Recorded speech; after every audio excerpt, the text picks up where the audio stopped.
Hello, good morning, welcome to another video. This week we were taking a much needed rest and we haven't really done much in the house, actually pretty much nothing at all. So this weekend we are getting back into works and trying to finish off some things in the kitchen that need to finish.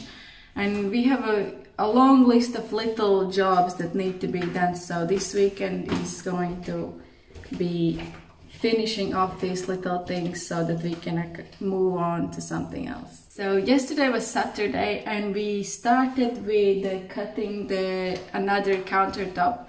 So we ended up buying a new countertop. If you have watched one of our previous videos of seeing how we failed with cutting a too big hole for our kitchen sink, then you will know what's going on. So we had to buy another countertop because we were planning to buy a bigger sink, but as it turns out it was out of stock, and still even to this day it's still out of stock, and we could not find absolutely anything that we were looking for with the size that would cover the hole that we did.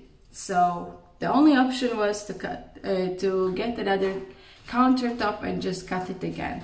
So Fabio, with the help of a friend, yesterday they did another cutting, and this time it finally went okay. The countertop cut, the sink is already in, the tap is installed and everything is working. So let me show you how it looks like.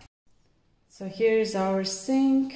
It's a ceramic sink from IKEA. It is a pretty cheap one, but we really like the look of it, and it is pretty much the only one of this kind that you could find. This is the sink that we originally bought. We just changed the countertop, as I said, and the kitchen tap is also from IKEA.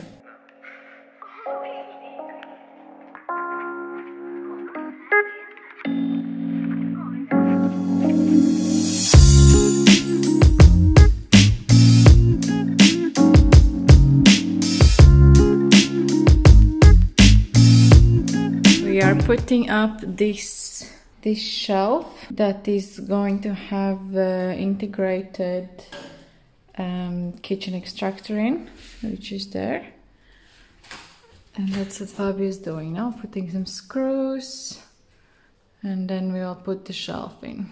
So the reason why we are putting up a shelf, a cabinet for that, because we are not planning to put any other cabinets on this wall. It will be some open shelvings only, and the reason for that is that we couldn't find a kitchen extractor that would really fit in with the rest of the kitchen, because the one we found, which was really nice one, was not fitting around that hole. The hole for that pipe is just too far from the corner, from the wall, and that would mean that the kitchen extractor, the thing that covers this, has to be a lot bigger, and we just couldn't find one that would fit in with our kitchen, with the rest of the things around here.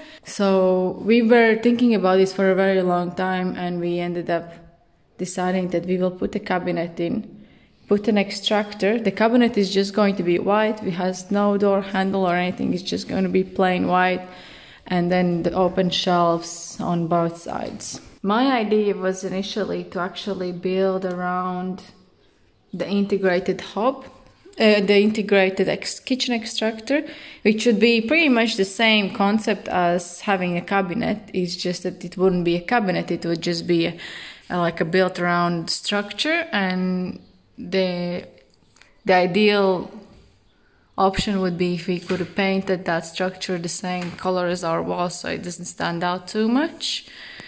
I'm still thinking of possibly trying to paint this in that same color as our walls.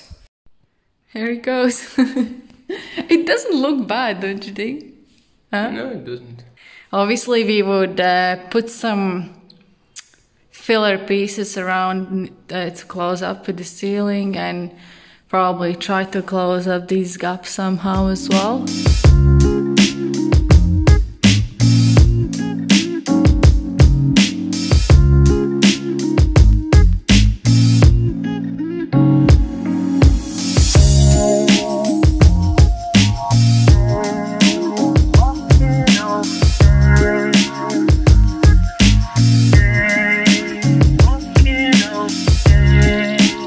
Today is Monday, and as you could see, over the weekend we cut the countertop again, put the sink in, installed the tap, and we also did the kitchen extractor in the cabinet, and we also finally fitted the mirror for the bathroom. Let me show you what was there, because it was a tricky one. So here we finally fitted the mirror in the bathroom. And we had one issue with it. It has these kind of like hooks on the back of the mirror, right around here at the back of it, to fit it vertically like this, and then it has two hooks, I think, around here to fit it horizontally. So it has all kinds of options.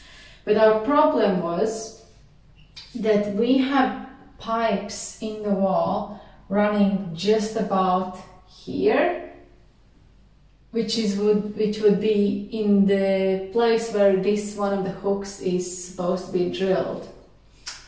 And for the long time we couldn't decide what would be the best option to do it, because obviously we don't want to risk drilling it where the pipes are for the water, and then we were thinking some ways to glue it or hang it somewhere, some other ways, and we couldn't come up with anything. And then to take one of these hooks that was screwed at the back of the mirror, which was supposed to be for it to fit it horizontally, if we would just screw it up, because if it's only screwed in there, and screw it in the middle, to just hook it like here on one hook for the middle, if we would drill here around this place, there wouldn't be any pipes, because they're like running around here. So we ended up doing that we just unscrewed one of the hooks that was already in the mirror at the back, and we just placed it and screwed it again in the middle, and yeah, it worked fine so far. It was a bit wobbly at first when we put, because it's obviously hanging only on one hook. So we bought a few of these Velcro kind of strips that you use for hanging paintings and things like that, and then we just put one at the bottom here, and then it just like is more secure there. So now finally we have a mirror. So that is what we've been up to this weekend, and today is a new week, and we have lots of, again, these little things that need to be finished off, and we also have a lot of new furniture to buy and lights and all these kind of things. So it is going to be a big shopping week, I think, and just finishing up a few bits that needs to be finished around here. So what we still have to do is we have to put all the panels in the kitchen all up to the ceiling, because we haven't done that yet. We need to get all the skirting boards around the flooring, because that is not done yet either, and also around the bottom of the feet of the cabinets. We are hoping that we will get the windows installed. I don't think that it will be this week, but yeah, that is still something we are waiting for, which is one really big job.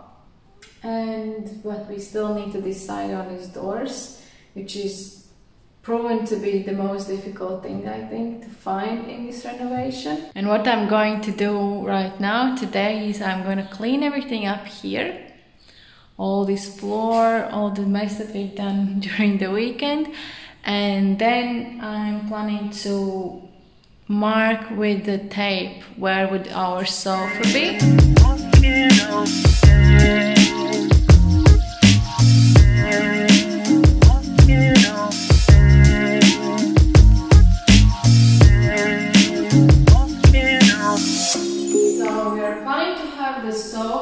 Here, sort of in the middle, facing that wall.